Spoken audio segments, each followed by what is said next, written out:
Conditionals होते क्या हैं? कंडीशनल जो शब्द है वो बेसिकली कंडीशन से बना है, जिसको हिंदी में आप शर्त कहते हो।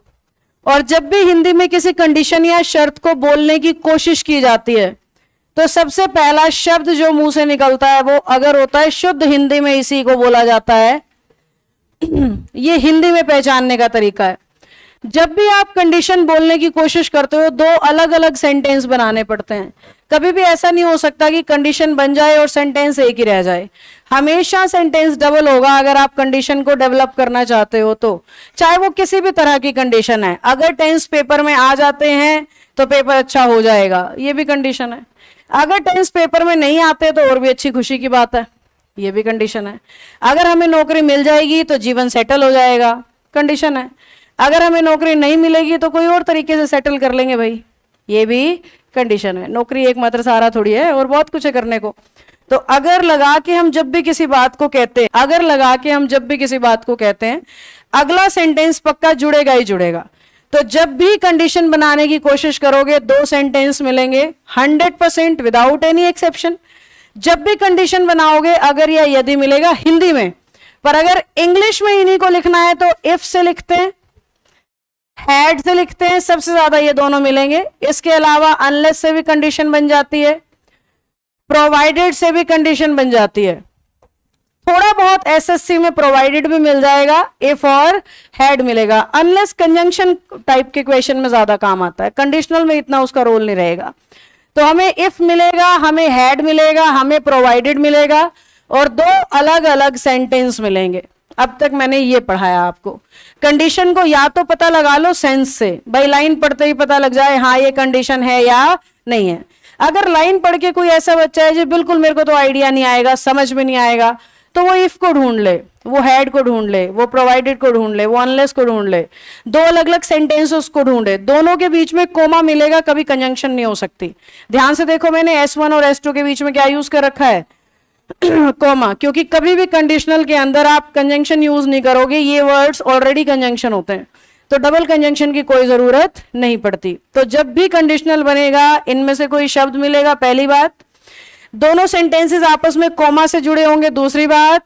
सेंटेंस पढ़ के ये फीलिंग आनी चाहिए कि अगर ये काम हुआ तो ऐसा होगा, अगर ये काम नहीं हुआ तो ऐसा होगा। सेंटेंस पढ़ के पता लग जाएगा, 80 to 90% बार पता लग जाएगा। इन तीन के बाद अगली बात जो आपको पता होनी चाहिए, एस नंबर 1 उसे मानते हैं जिस हिस्से में इफ हैड, जिस हिस्से में इफ है, हैड है, अनलेस है या प्रोवाइडेड है। एस नंबर 1 कभी भी उसको नहीं मानना है आपने जिसे आगे लिखा गया है। एस नंबर 1 आगे वाला भी हो सकता है, पीछे वाला भी हो सकता है, पर इनमें से शब्द जिस सेंटेंस से जुड़ा होगा उसी को आपने मानना है सेंटेंस नंबर 1। जैसे कि मैंने दो लाइनें बनाई, एक तो मैंने कहा if I will do it I will get, तुम्हें अभी फिलहाल एक ही चीज दिखती है, I will get the job. अब मैं इसको रिवर्स करके लिखूंगी, I will get the job if I'll do it, I'll get the job if I will do it। दोनों ही सिचुएशन में एस नंबर 1 ये है, ये सेंटेंस नंबर 1 और यहां पे ये सेंटेंस नंबर 1। इस बात से कोई फर्क नहीं पड़ता आप आगे किसे लिख रहे हो और पीछे किसे लिख रहे हो। जिस हिस्से में आपने इफ यूज कर दिया वही S1 है, जिसमें आपने हैड यूज कर दिया वही S1 है, जिसमें आपने प्रोवाइडेड यूज कर दिया वही S1 है। यहां तक जो बात मैंने की है वो सिर्फ कंडीशनल को पहचानने का तरीका है। अब बात ये आती है कि पेपर में सॉल्व कैसे करना है और क्वेश्चन कैसे बनेंगे। एग्जामिनर खेलता है कंडीशनल की वर्ब से, तो वर्ब के बारे में आपको ये पता होना चाहिए कि एस नंबर 1 में या तो फर्स्ट फॉर्म आती है या सेकेंड फॉर्म आती है या हेड प्लस थर्ड फॉर्म आती है। इसके सिवाय कुछ भी आप सेंटेंस नंबर 1 में यूज ना करें। अगर यूज करेंगे तो वो ग्रामेटिकली इनकरेक्ट यानी कि एरर माना जाएगा।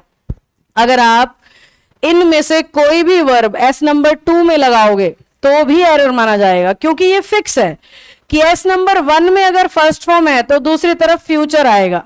पास्ट में सोचोगे तो उसका भी पास्ट याद आएगा। क्योंकि यहाँ प्रेजेंट से कनेक्ट कर रहे हो इसलिए किससे कनेक्ट होगा, फ्यूचर से। अब यहाँ क्या किया इन्होंने, फर्स्ट फॉर्म को कन्वर्ट कर दिया सेकंड में, तो हम इन्हें सेकंड फॉर्म में कन्वर्ट कर देंगे। और विल और शेल की सेकंड फॉर्म होती है वुड, शेल की सेकंड फॉर्म शुड नहीं होती है। शेल की सेकंड फॉर्म भी वुड होती है और विल की सेकंड फॉर्म भी वुड होती है। तो यहाँ पे विल और शेल दोनों की सेकंड फॉर्म कन्वर्ट हो गई वुड, और वुड के साथ हमने यूज कर दी कौन सी फॉर्म बेटा, फर्स्ट फॉर्म। तो आपको ये पेयर्स याद रखने हैं। अगर एग्जामिनर इफ वाले पार्ट में फर्स्ट फॉर्म दे रहा है, आप दूसरी तरफ फ्यूचर यूज करोगे। अगर एग्जामिनर इफ वाले पार्ट में सेकंड फॉर्म यूज कर रहा है, तो आप दूसरी तरफ वुड प्लस V1 यूज करोगे। अगर उसने पास्ट को परफेक्ट में बदल दिया, तो हम इसे परफेक्ट में बदल देंगे। और इसे परफेक्ट में कैसे बदला जाता है, किसी भी मॉडल के साथ हैव प्लस थर्ड फॉर्म लगा के उसका पास्ट हो जाता है।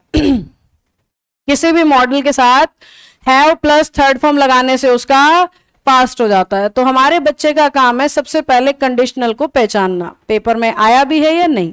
अगर आया है तो उसे ये याद हो कि इफ वाले पार्ट में या तो V1 हो या V2 हो या हेड प्लस थर्ड हो। अगर फर्स्ट फॉर्म दिख रही है हमें, तो हमें अगले पार्ट में फ्यूचर दिखना चाहिए, नहीं तो गलत है। अगर सेकंड फॉर्म दिख रही है हमें, तो अगले हिस्से में वुड दिखना चाहिए, नहीं तो गलत है। अगर हेड थर्ड से कंडीशन बनाई गई है, तो अगला हिस्सा 110% वुड हैव थर्ड फॉर्म होना चाहिए, नहीं तो गलत है। बोर्ड पे ये जो 3 कंडीशंस मैंने लिखी है, इनके कोई एक्सेप्शन नहीं है। अगर पहली फॉर्म है ना इफ में, तो पक्का फ्यूचर आएगा।